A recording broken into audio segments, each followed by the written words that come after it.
नमस्ते दोस्तों, स्वागत है आपका इस खास गाइड में, जहां हम बात करेंगे कॉलम के रीइंफोर्समेंट की पूरी प्रक्रिया के बारे में। कॉलम यानी इमारत का वो खंभा जो पूरी बिल्डिंग का वजन उठाता है। अगर कॉलम का सरिया ठीक से नहीं लगाया गया तो इमारत की मजबूती खतरे में पड़ सकती है। आज हम साइट की भाषा में आसान शब्दों में स्टेप बाय स्टेप समझेंगे कि कॉलम का सरिया कैसे लगाया जाता है, ड्राइंग पढ़ने से लेकर कंक्रीट डालने और क्यूरिंग तक। चाहे आप नए इंजीनियर हो, मिस्त्री हो या साइट पर काम सीख रहे हो, ये गाइड आपके लिए है।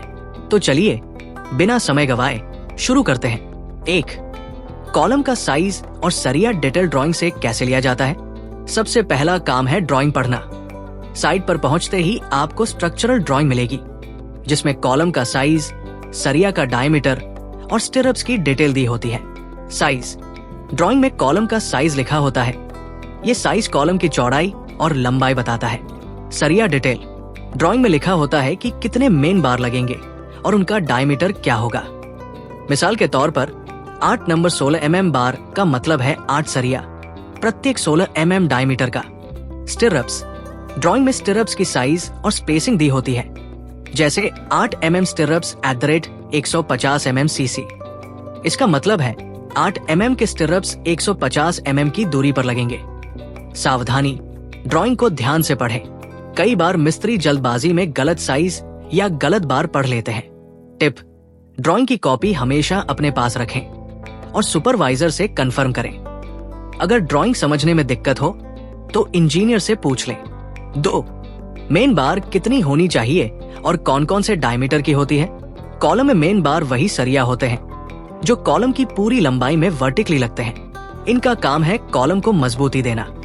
छोटे कॉलम में 4 से 6 बार और बड़े कॉलम में 8 से 12 बार तक हो सकते हैं। डायमीटर लोड के हिसाब से तय होता है। कई बार मिस्त्री बिना ड्राइंग चेक किए कम बार या गलत डायमीटर के बार डाल देते हैं। इससे कॉलम कमजोर हो सकता है। टिप: बार की संख्या और डायमीटर ड्राइंग से मिलाएं। 3. मेन बार की लंबाई कैसे तय की जाती है। मेन बार की लंबाई कॉलम की ऊंचाई और डेवलपमेंट लेंथ के आधार पर तय होती है। मान लीजिए कॉलम की ऊंचाई 3 मीटर है, लेकिन बार सिर्फ 3 मीटर का नहीं काटा जाता। डेवलपमेंट लेंथ ये वो अतिरिक्त लंबाई है जो बार को फुटिंग या बीम में मजबूती से जोड़ने के लिए दी जाती है। डेवलपमेंट लेंथ डायमीटर और कंक्रीट की स्ट्रेंथ पर डिपेंड करती है। लैपिंग लेंथ अगर कॉलम की ऊंचाई 12 फीट से ज्यादा है तो बार को जोड़ना पड़ता है। इसके लिए लैपिंग लेंथ भी जोड़ी जाती है, जो आमतौर पर 50D 50x16 800 mm होती है। सावधानी, बार काटते वक्त 1 से 2 इंच अतिरिक्त रखें ताकि बेंडिंग या फिटिंग में कोई दिक्कत ना हो। 4. बेंडिंग शेड्यूल कैसे बनता है। बेंडिंग शेड्यूल एक चार्ट होता है जो बताता है कि कितने बार, कितनी लंबाई के और कैसे बेंड करने हैं। कैसे बनाएं? ड्राइंग से मेन बार और स्टिरअप्स की डिटेल निकालें। मेन बार की लंबाई लिखें। स्टिरअप्स की साइज और स्पेसिंग नोट करें। हर बार की कुल लंबाई और बेंडिंग डिटेल लिखें। सामान्य गलती: बेंडिंग शेड्यूल में हुक लेंथ जोड़ना भूल जाते हैं, जिससे स्टिरअप्स छोटे पड़ जाते हैं। टिप: बेंडिंग शेड्यूल को साइट पर हमेशा चेक करें और मिस्त्री को समझाएं। 5. स्टिरअप्स रिंग्स कैसे बनाते हैं, उनकी स्पेसिंग कैसे तय होती है। स्टिरअप्स कॉलम में मेन बार को बांधने और कंक्रीट को मजबूती देने का काम करते हैं। कैसे बनाएं? ड्राइंग से स्टिरअप का साइज और डायमीटर चेक करें। सरिया को मशीन या हैंड टूल से बेंड करें। 135 डिग्री हुक बनाएं। स्टिरअप की परिमीटर गणना करें। स्पेसिंग ड्राइंग में स्पेसिंग दी होती है, जैसे 150 mm cc। ये कॉलम के लोड और साइज पर डिपेंड करती है।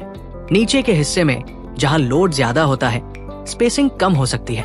सामान्य गलती: मिस्त्री कभी कभी स्पेसिंग को इग्नोर कर देते हैं और रिंग्स कम या ज्यादा दूरी पर डाल देते हैं।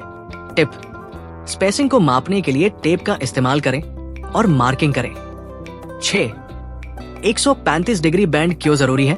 135 डिग्री बैंड स्टिरअप्स में इसलिए जरूरी है क्योंकि ये कंक्रीट को बेहतर ग्रिप देता है और भूकंप के झटकों से कॉलम को बचाता है। क्यों?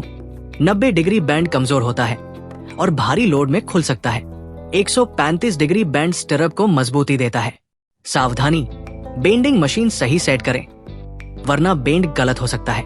7. लैपिंग कहाँ करना चाहिए और कहाँ नहीं? लैपिंग वो जगह है जहां दो मेन बार को जोड़ा जाता है। कहाँ करें? लैपिंग कॉलम के बीच में करनी चाहिए जहां लोड कम होता है। ड्राइंग में लैपिंग जोन दिया होता है। कहाँ न करें? कॉलम के ऊपरी या निचले हिस्से में या बीम के जॉइंट पर लैपिंग नहीं करनी चाहिए क्योंकि वहां लोड ज्यादा होता है। सामान्य गलती, मिस्त्री लैपिंग लेंथ कम रख देते हैं जिससे कॉलम कमजोर हो जाता है। टिप, लैपिंग करते वक्त बाइंडिंग वायर से मजबूती से बांधें। 8. कॉलम में कवर ब्लॉक कैसे और कहां लगाए जाते हैं? कवर ब्लॉक सरिया और कंक्रीट के बीच की दूरी बनाए रखते हैं ताकि सरिया जंग से बचे। कैसे लगाए? कवर ब्लॉक 40 mm मोटाई के होते हैं। इन्हें स्टिरअप्स के बाहर बाइंडिंग वायर से बांधा जाता है। कहां लगाए?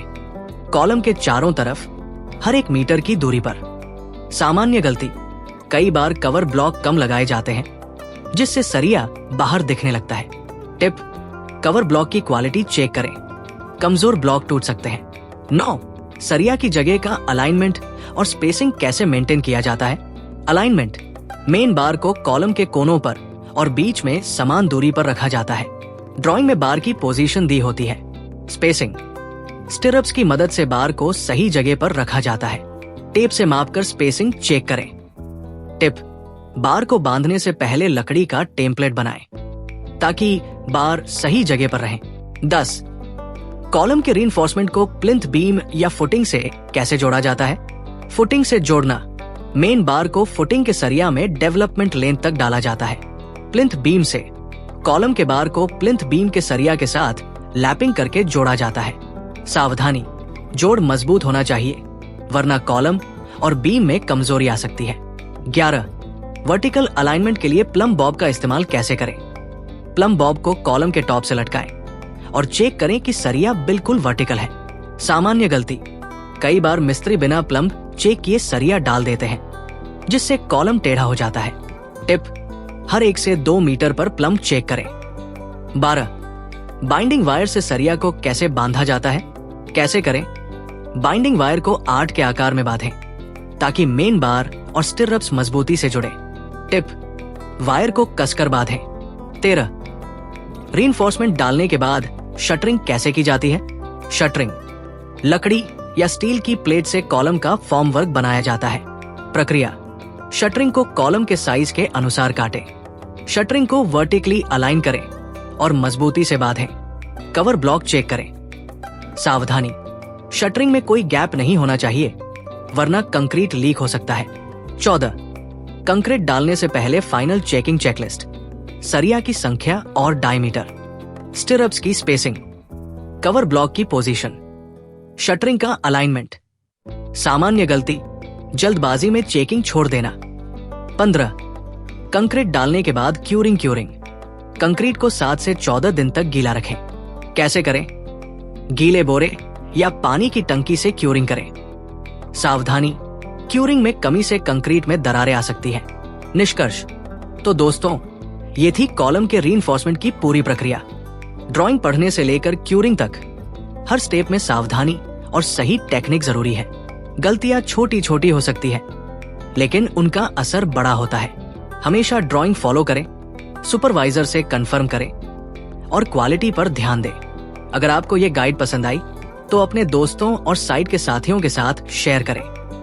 अगली बार मिलेंगे किसी नए टॉपिक के साथ।